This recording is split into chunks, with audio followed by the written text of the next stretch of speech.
Student तो चलिए discuss करते हैं कॉमेड के का जो काउंसलिंग प्रोसेस वो कैसे वर्क करने वाला है। कई सारे स्टूडेंट है जो कि कंफ्यूज में है, जिनको कुछ समझ में नहीं आ रहा है कि हाँ जो राउंड 1 हो गया, राउंड 2 हो गया, राउंड 3 हो गया, राउंड 1 के पहले जो चॉइस फिलिंग हो गया, मॉक अलॉटमेंट हो गया, तो कई सारे ऐसे प्रोसेस है जो इंपॉर्टेंट पॉइंट्स है आपको समझ में नहीं आ रहा है। तो वीडियो को स्टार्टिंग से लेकर के एंड तक देखिए, मतलब कि मैं कोई भी इंपॉर्टेंट पॉइंट में मिस नहीं करने वाला हूँ। ठीक है, तो पहली बार आप इस चैनल पर आए हो तो आप लोग सब्सक्राइब करके रख लीजिए। कॉमेड के रिगार्डिंग कई सारे इंपॉर्टेंट कंटेंट ऑलरेडी इस चैनल पर अपलोड हो चुका है, तो प्लीज़ इस चैनल का जो प्रीवियस वीडियोस है उसको देखिए। आपको कॉमेड के रिगार्डिंग कई सारे इंपॉर्टेंट कंटेंट मिल रहे होंगे जो कि आपको हेल्प करेगा during the time of counselling. अब देखो ये जो पीडीएफ है ना, ये पीडीएफ को मिलेगा कॉमेड के का जो ऑफिशियल वेबसाइट है cometk.org। ठीक है, तो इस ऑफिशियल वेबसाइट का जो पहला इंटरफेस है, जस्ट नीचे जाइए एंड एक टैब है इंपॉर्टेंट लिंक्स करके, इसके अंडर में क्या लिखा गया, click here for counselling quick guide 2022। तो यहाँ से पीडीएफ आपको मिल जाएगा। तो सिंपली आपको इस पीडीएफ को ओपन करना है एंड जो इंपॉर्टेंट पॉइंट मुझे लगा उसको मैंने हाईलाइट कर रखा है। ठीक है, ताकि आपको उसको ध्यान से पढ़ना चाहिए कि क्या मेंशन किया गया है। तो अगर पहली बार चैनल पर आए तो आप लोग इस चैनल को सब्सक्राइब कर सकते हो, ताकि इन अपकमिंग डेज आपको ऐसे ही इंपॉर्टेंट कंटेंट मिलते रहे रिगार्डिंग कॉमेड के काउंसलिंग। एंड अब पहली बार चैनल पर आया तो बता दूं, हम लोग का ऑलरेडी कॉमेड के लिए कंप्लीट सपोर्ट है। आपका जो भी रैंक है कॉमेड के में एंड उस रैंक हिसाब से आपके लिए कौन सा बेस्ट कॉलेज, कौन सा बेस्ट ब्रांच होना चाहिए, एक कंप्लीट डिस्कशन करते हैं। लाइक कई सारे बच्चे होते हैं जिनका रैंक अच्छा होता है एंड फिर भी कोई और कॉलेज चूज़ कर बैठते हैं जो कि करना नहीं चाहिए। या सपोज आपका रैंक लो है एंड सपोज आपको कुछ ज़्यादा आइडिया है नहीं कॉलेज के बारे में कि किसका प्लेसमेंट कैसा है, किस ब्रांच का प्लेसमेंट कैसा है, तो आप ही हो सकता है कोई गलत कॉलेज चूज़ कर बैठोगे। तो ये जो कन्फ्यूज़न है ना, इसको दूर करने के लिए हम लोग कॉमेड के कंप्लीट सपोर्ट स्टार्ट किए। तो आपको यहाँ पर स्टार्टिंग से लेकर के एंड तक, जब तक आपका एडमिशन नहीं हो जाता तब तक आपको गाइडेंस मिल रहा होगा।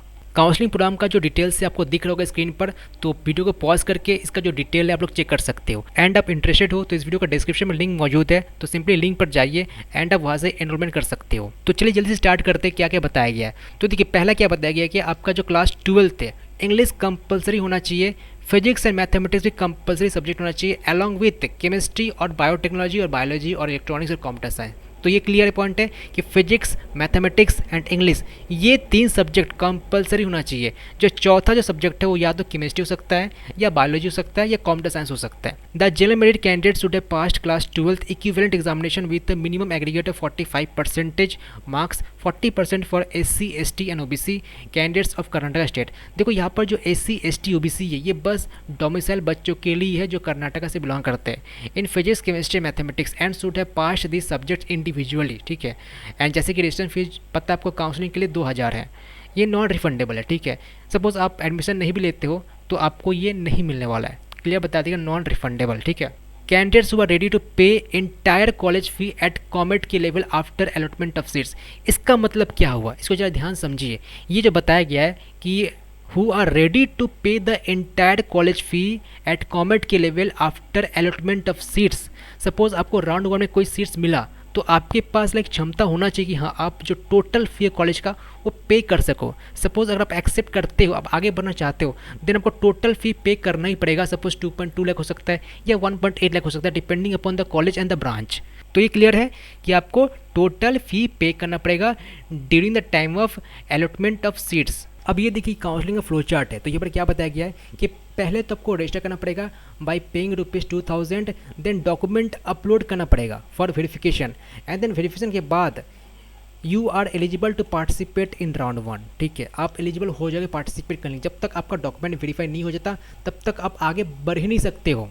ठीक है, चॉइस फिलिंग देन करना पड़ता है। अब जो आप चॉइस फिलिंग करोगे उसके हिसाब से एक मॉक अलॉटमेंट रिलीज़ होता है। मॉक अलॉटमेंट मतलब ये होता है कि सपोज़ आपने जो चॉइस फिलिंग कर रखा है उसके हिसाब से आपको क्या कॉलेज, कौन सा ब्रांच मिल सकता है according to your rank. And ये वर्चुअल अलॉटमेंट है, ये रियल अलॉटमेंट नहीं है। सपोज़ आपको कोई कॉलेज मिला, सपोज से SMVRT में आपको सपोज CSC मिल रहा है, तो ऐसा कंपलसरी नहीं है कि आपको राउंड 1 में वही मिलने वाला है। ठीक है, हो सकता है मॉक अलॉटमेंट बस कभी बच्चे पार्टिसिपेट किए हैं एंड जब एक्चुअल जब अलॉटमेंट होगा तो मैक्सिमम बच्चे पार्टिसिपेट कर लिए, क्योंकि ये बस वर्चुअल अलॉटमेंट है। ये आप कर भी सकते हो, नहीं भी कर सकते हो, आपके ऊपर है। ठीक है, बस एक जनरल आइडिया मिल जाता है कि हाँ मुझे कौन सा कॉलेज कौन सा ब्रांच मिल सकता है। अब इसके बाद आप चाहो तो चेंजेस कर सकते हो अपने चॉइस फिलिंग में, ठीक है। सपोज मुझे लगता है कि हाँ ये मैंने गलत फिल कर रखा है, इसको मुझे ऊपर करना चाहिए, इसको मुझे नीचे करना चाहिए, तो ये कर सकते हो। वैसे मैं बता देना चाहता हूँ जो बच्चे पहली बार चैनल पर आए, हम लोग का एक 2 आवर वीडियो है, ठीक है। तो जो बच्चे एनरोल कर रहे हैं काउंसलिंग प्रोग्राम में, तो यहाँ पर हम लोग 2 आवर का वीडियो शेयर करेंगे एंड और कंप्लीट चॉइस फिलिंग कैसे करना है, ऑर्डरिंग क्या होना चाहिए, एक कंप्लीट डिस्कशन करते हैं। तो जो बच्चे लाइक एनरोल करेंगे उनके लिए एक 2 आवर का वीडियो, प्राइवेट वीडियो, वो शेयर किया जाएगा आपके ईमेल आईडी पर। तो उसको देख लेते हो ना, तो आपको कंप्लीट कन्फ्यूजन खत्म हो जाएगा कि कैसे चॉइस फिलिंग करना चाहिए, ऑर्डरिंग क्या होना चाहिए। देन राउंड 1 अलॉटमेंट रिजल्ट्स, तो आपका जो फाइनल चॉइस फिलिंग है उसके बाद आपको राउंड 1 का रिजल्ट रिलीज़ हो जाता है। Then make decision on round 1, मतलब कि सपोज आप उसको एक्सेप्ट करना चाहते हो कि रिजेक्ट करना चाहते हो। अब एक्सेप्ट में भी 2 कैटेगरी है, accept and freeze, accept and update. And reject में क्या होता है, reject and update and reject and withdrawal, मतलब क्या काउंसलिंग पार्टिसिपेट नहीं करना चाहते हो।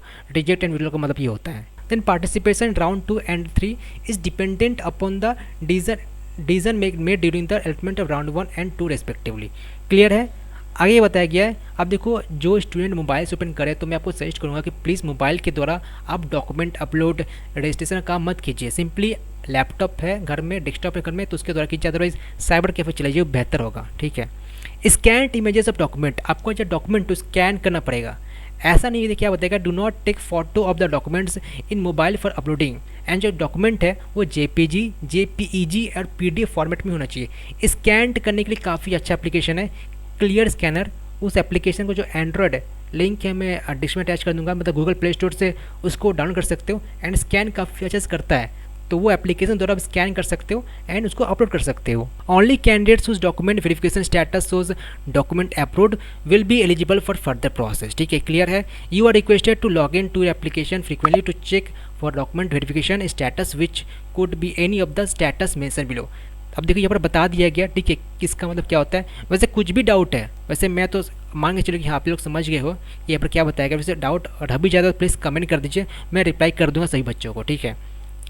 तो ये भी मतलब काफ़ी सिंपल है, लाइक इसका मतलब क्या होता है, इसका मतलब क्या होता है देख लीजिए। लाइक अंडर रिव्यू का मतलब क्या होता है कि आपका डॉक्यूमेंट रिव्यू में है, जब तक ये शो करे मतलब क्या डॉक्यूमेंट आपका अप्रूव नहीं हुआ है। अब कई सारे बच्चे होते हैं डॉक्यूमेंट गलत अपलोड कर बैठते हैं, तो उनको लाइक रीसबमिट का ऑप्शन आता है, तो आपको रीसबमिट जब करोगे ना तो क्या लिखता है, डॉक्यूमेंट रीसबमिटेड, ठीक है। एंड अगर आपको डॉक्यूमेंट अप्रूव दिखा रहा है मतलब कि आपका डॉक्यूमेंट अप्रूव हो चुका है, आप एलिजिबल हो राउंड 1 के लिए, ठीक है। क्लियर है।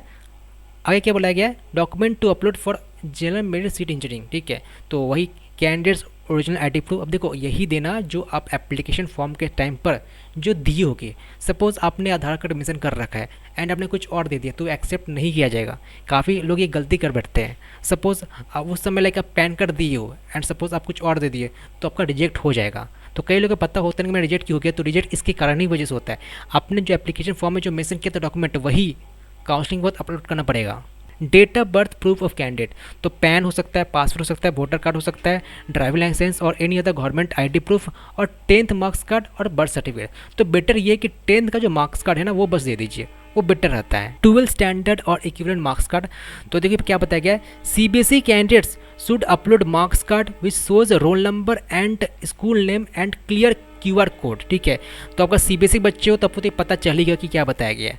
IC board candidate should upload marks card which shows unique ID number and index number and clear QR code, ठीक है। And admit card if applicable और सीबीएसई कैंडिडेट, तो एडमिट कार्ड आप दे सकते हो, दे दीजिएगा जनरली सही रहता है। वैसे कमेंट का जो ऑफिशियल वेबसाइट है वहाँ पर जब लॉगिन कीजिएगा तो इस सारा का सारा चीज़ शो करेगा कि हाँ जी ये सब अपलोड करना है, ये सब ऑप्शनल है, ये सब कंपलसरी है। अब आता है काउंसलिंग राउंड स्टेजेस। तो देखिए वैसे मैं आपको क्लियर बता दूँ, यहाँ पर हो सकता है काफ़ी कॉम्प्लेक्स लग रहा है, मैं काफ़ी क्लियर से बता देना चाहता हूँ। पहला तो काम है आपका रजिस्टरिंग करना होता है, फिर चॉइस फिलिंग करना होता है, फिर मॉक अलॉटमेंट रिलीज होता है, ठीक है। अब मॉक अलॉटमेंट के बाद आपका चॉइस फिलिंग में रीअरेंज कर सकते हो, एडिट कर सकते हो, ओके। एंड देन आपको फाइनल लॉक करना होता है एंड डिपेंडिंग अपॉन डैट आपको राउंड 1 में कोई कॉलेज अलॉट होता है। अब आपके पास 4 ऑप्शन है। पहला ऑप्शन है कि एक्सेप्ट एंड फ्रीज, मतलब कि आपको जो मिला आप संतुष्ट हो, उसमें एडमिशन लेना चाहते हो। Accept and upgrade, reject and upgrade and reject and withdrawal, ठीक है। तो ये सारे 4 ऑप्शन रहेंगे आपका राउंड 1 के बाद जो कॉलेज अलॉट होगा। Candidates who have taken a decision of accept and freeze or accept and upgrade in round 1 will have an option to surrender or cancel seat during sender period of round 1 और sender period round 2। Suppose कई सारे क्या लोग करते हैं कि उन्होंने accept कर लिया लेकिन बाद में जाकर के पछताते कि हाँ जी मुझे वो नहीं करना चाहिए था, मुझे कॉलेज नहीं लेना चाहिए था। तो अगर ऐसा गलती कर देते हो तो कमेंट के वाले आपको ऑप्शन देते कि आप सेंडर कर सकते हो। तो सपोज़ राउंड 1 में आप अगर एक्सेप्ट कर लिए हो तो आप उसको सेंडर कर सकते हो। कब कर सकते हो? सेंडर पीरियड ऑफ राउंड 1 और सेंडर पीरियड ऑफ राउंड 2। तो ये डेट आपको दे दिया गया होगा। अभी तक डेट राउंड 1 का दिया गया है, राउंड 2 का भी आपको दे दी जाएगा, ठीक है। राउंड 2 फेज़ 1 तो ये एज केयर सीट्स के लिए, मतलब जो डोमिसाइल के बच्चे हैं, ठीक है। एंड जो मैक्सिमम बच्चे वीडियो देख रहे हैं वो जनरल मेरिट के, तो इनके लिए डिस्कशन करते हैं। तो देखिए यहाँ पर आई थिंक एक चीज़ मिसिंग है जो कि होना चाहिए। अब पता नहीं कमेंट के वाले ने इस वीडियो बनाने के बाद कुछ गलती कर दिया गया, कुछ पता नहीं। क्योंकि देखो यहाँ पर क्या है, राउंड 1 के बाद कोई कॉलेज मिला ना तो आपके पास ऑप्शन होता है कि उसको एडिट करने का। देखिए यहाँ पर क्या है, राउंड 3 के बाद क्या है, जो जनरल मेरिट के स्टूडेंट है कि make changes in choice filling form if required. तो यहाँ पर ये जो चीज़ है, ये जो बॉक्स है, ये यहाँ पर होना चाहिए। एक्चुअली यहाँ पर ये होना चाहिए, ठीक है। तो कमेंट की का जो हेल्पलाइन नंबर है, तो आप चाहो तो एक बार कॉन्टैक्ट कर लो, ठीक है। कि यहाँ पर कि क्यों मेंशन नहीं किया, क्योंकि राउंड 1 के बाद आप चाहो तो एडिट कर सकते हो। मतलब अभी तक तो यही होते आ रहा है, ठीक है। अब यहाँ पर क्यों नहीं दिया, हो सकता है गलती हो गया है या कुछ रूल चेंज हो गया है। जहाँ तक मुझको लगता है कि हाँ ये ऑप्शन यहाँ पर होना चाहिए, ठीक है। अब राउंड 2 के बाद कोई सीट एक्सेप्ट कर लेते हो तो सेम प्रोसेस ये आप पढ़ लीजिए, ठीक है। एंड देन राउंड 3 के बाद आपको फाइनल एडमिशन करवाना पड़ता है। तो ये रहा प्रोसेस। आपको तो काफ़ी प्रोसेस कॉम्प्लेक्स लग रहा है, तो कुछ अभी घबराने वाली बात है नहीं। आप जैसे जैसे आगे बढ़ोगे ना वैसे वैसे आपको क्लियर होते रहेगा, ठीक है। तो ज़्यादा चिंता करने की बात नहीं है अभी तक। बस आप ये ध्यान रखिए कि आपका जो चॉइस फिलिंग है बेस्ट ऑफ बेस्ट होना चाहिए, ताकि आपका जो आउटकम सही हो सके, ठीक है। Fee detail current year will be update short. तभी तक फी डिटेल मेंशन नहीं किया गया किस कॉलेज का कितना फीस होने वाला है। वैसे लास्ट ईयर जो था वैसे ही अप्रॉक्स होने वाला है। वैसे लास्ट ईयर का मैं बता चुका हूँ एक वीडियो में, तो चाहो तो उसको रिफर कर सकते हो। In case of accept and update और reject and update candidates the total fee paid at time of decision making. जब डिसीजन मेकिंग कर रहे हो, देखो डिसीजन मेकिंग एक्चुअली है क्या, कि आप लोग एक्सेप्ट एंड फ्रीज कर रहे हो, कि एक्सेप्ट एंड अपग्रेड कर रहे हो, कि रिजेक्ट एंड अपग्रेड कर रहे हो, तो इसको बोलते हैं decision making will be adjusted to the fee applicable for the college, okay. और तो यहाँ पर आप पढ़ लीजिए, मतलब डिटेल में बता दिया गया। कुछ देखो कुछ समझ में जब नहीं आ रहा है तो प्लीज़ कमेंट कर दीजिए, ठीक है। मैं ट्राई करूँगा कि मैक्सिमम बच्चों का डाउट क्लियर कर दूँ, जल्द से जल्द कर दूँ। मुझे टाइम मिलेगा तो मैं सबका कमेंट में देख लूँगा एंड रिप्लाई भी कर दूँगा, ठीक है। तो इसके लिए चिंता मत कीजिए। एंड वही बात है, एक्सेप्ट एंड फ्रीज मतलब क्या होता है, मतलब राउंड 1 में क्या क्या ऑप्शन है, राउंड 2 में क्या क्या ऑप्शन है, राउंड 2 फेज़ 1 में क्या क्या ऑप्शन है, राउंड 2 फेज़ 2 में क्या क्या ऑप्शन है। तो ये आप लोग एक बार जरा देख लीजिएगा। कुछ खास मतलब बड़ा बात नहीं है, सब कुछ ईजी है, आप लोग समझ जाओगे जब आप सही से पढ़ोगे तो, ठीक है। Any candidate who has accepted a seat during round 1 or round 2 can surrender their seat within the time period mentioned in counseling schedule for seat surrender. Such candidate is not eligible to participate in any of the subsequent round. Suppose आपने round 1 में या round 2 में गलती से कोई seat accept कर लिया and आपने पेमेंट कर दिया फीस, लेकिन बाद में आपको लगे कि हाँ मुझे वो नहीं लेना चाहिए था, मुझे वहाँ पर एडमिशन नहीं करवाना है, तो आप सरेंडर कर सकते हो, ठीक है। तो देखो इतना चीज़ के चक्कर मत रहो, ठीक है। आप जब ले रहे हो तो पहले से सोच लो कि हाँ मैं उसको लूँगा ही लूँगा, अदरवाइज़ फिर रिफंड मिलने में आपको हो सकता है थोड़ा वक्त लग जाएगा, ठीक है। तो ये रहा इंपॉर्टेंट डिटेल जो कि आपको बताना जरूरी था, ताकि काफ़ी सारे बच्चे कन्फ्यूज़ थे तो कन्फ्यूज़न दूर हो जाए। बाकी वैसे कुछ भी अगर अपडेट आता है रिगार्डिंग कमेंट के काउंसलिंग तो मैं जल्द से आपको इन्फॉर्म कर दूंगा। आप लोग चाहो तो हम लोग का WhatsApp group and Telegram group join कर सकते हो।